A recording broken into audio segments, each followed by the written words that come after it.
Welcome to AI Secrets. In this series, we uncover the secrets of the AI industry that nobody talks about, one video at a time. Today's secret? The one number that decides the fate of every robot company. Waymo's robotaxis complete 500,000 rides every week. That is a genuine technological miracle.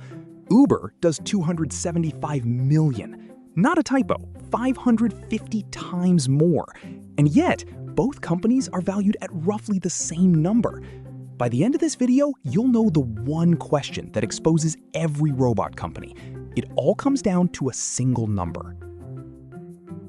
Here's a secret. Self-driving car companies already know, statistically, at what scale someone will die. It comes from a 100-year-old insurance idea, the safety pyramid. For every major injury, there are about 29 minor ones and about 300 near misses. So the ladder works like this. Hard braking events predict near misses. Near misses predict minor collisions. Minor collisions predict major ones. And at the top of the ladder, a fatality. Companies like Waymo measure millions of miles of hard braking and near misses, run the math up the ladder, and then set their fleet size so the probability of a fatality stays low. Read that again. The fleet size is the safety decision. But a low probability is never zero. Every robot fleet is playing a statistical game of Russian roulette. And if you get unlucky, your company doesn't pay a fine. It dies. In 2018, an Uber test car killed a pedestrian in Arizona. Uber's self-driving unit never recovered. They paid Aurora to take it off their hands. In 2023, a Cruise robotaxi dragged a pedestrian 20 feet. One incident. Permits suspended, CEO gone, and General Motors shut the whole thing down after burning over $10 billion. People call these edge cases. They're not. When you know your error rate, an edge case is just a fleet-size decision you got wrong. Now, back to that gap.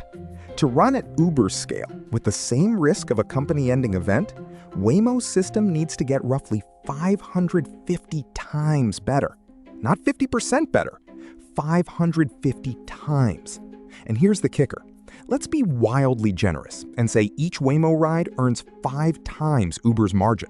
Remember, Waymo owns the cars, the sensors, the depots, the insurance, and the poor guy who rescues a robotaxi stuck behind a garbage truck. Even then, the algorithm still needs to be 100 times better than it is today, just to justify the valuation Waymo already has. Investors are pricing in a miracle because they buy the story, not the math.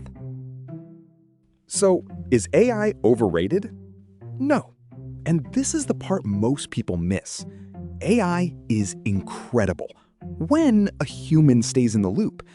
ChatGPT writes your code wrong, you read it, you reprompt, you iterate. The AI went from 70 to 90% accurate, and you happily absorbed the last 10%. Recommendations, ads, same trick. One bad reel, you scroll past it. The error costs nothing, and a 1% accuracy bump makes billions. The human is the safety net. Full autonomy removes the net. Now every error lands at full cost. And at scale, rare errors aren't rare anymore. Still not convinced? Amazon ran this exact experiment with groceries. Just walk out, grab your stuff, walk out, the AI bills you. In a tiny store, buying 2 or 3 items, a small error rate is fine. But scale the basket to 50 items, and even a 0.5% error per item means more than 1 in 5 receipts is wrong. At 100 items, 4 out of every 10 receipts have a mistake. In 2024, Amazon pulled Just Walk Out from every full-size grocery store. It survives only where the basket is small, stadiums and airports. Same disease as the robotaxi. Errors compound with scale. Which brings us back to the one number. Next time Elon posts that full self-driving is about to blanket the country, don't argue about cameras or LiDAR. Ask one question. What's the fleet size? Today, Tesla's unsupervised robotaxi fleet is a couple dozen cars in Austin. Amazon Zoox, about 100. Wayve, the UK darling, is still testing with safety drivers, 0 driverless. Waymo, the industry leader, 8 years in, is at around 3,000. And China's giants, Baidu, Pony.ai, WeRide, with cheaper hardware, government support, and entire cities as testbeds, they're all parked at 1 to 2,000. Same ceiling. Notice the pattern. Every company on the planet, regardless of approach, hits a wall in the low thousands. That's not a coincidence. That's the technology itself telling you where the error rates stop working. And Uber's network? Millions of drivers. Oh, and look at the far left of this chart again. Tesla, the $1.5 trillion autonomy story, is the biggest laggard of the entire pack. Everything else is PR. Demos are easy. Statistics are brutal. In robotics, the fleet size is the confession. It tells you exactly how much the company trusts its own error rate. And look at what Tesla's fleet size is actually confessing.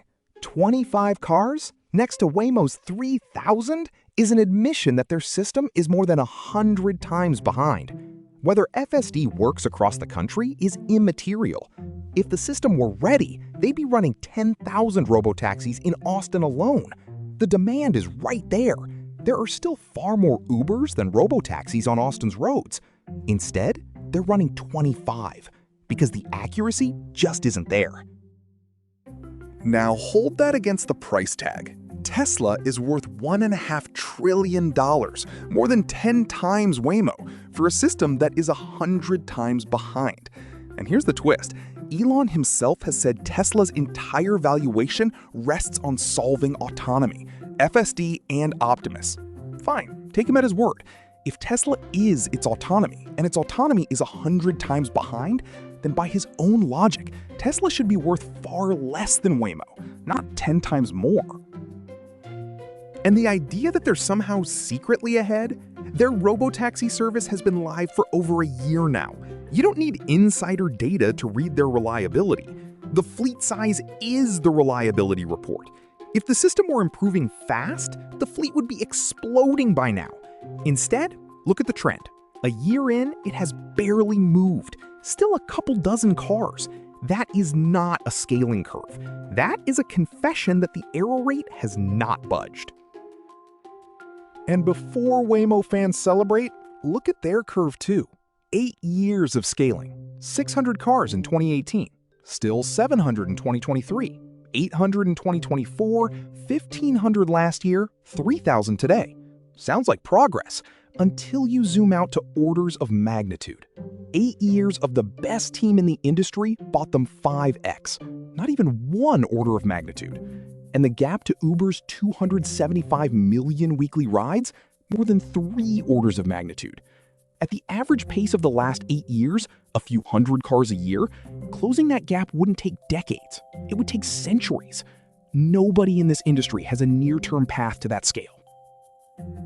So here's your new superpower, and it works for every autonomous system, not just cars. Every claim collapses into one number, the scale the company itself is willing to bet on. Because deploying more costs them nothing compared to what they'd earn if the system truly worked. If they can't put more robotaxis on the road, if they can't handle bigger baskets, if the warehouse robot stays behind a fence and the humanoid never leaves the demo stage, it all means the same thing. The people who've seen the real error rates don't trust them yet. The scale of deployment isn't a business decision, it's a confidence report, written by the only people who know the truth. If this changed how you see AI, hit subscribe so you don't miss the next secret. Next up, why humanoid robots are about to hit the exact same wall. Until then, count the deployments, not the promises. Thanks for watching, and I'll see you in the next one.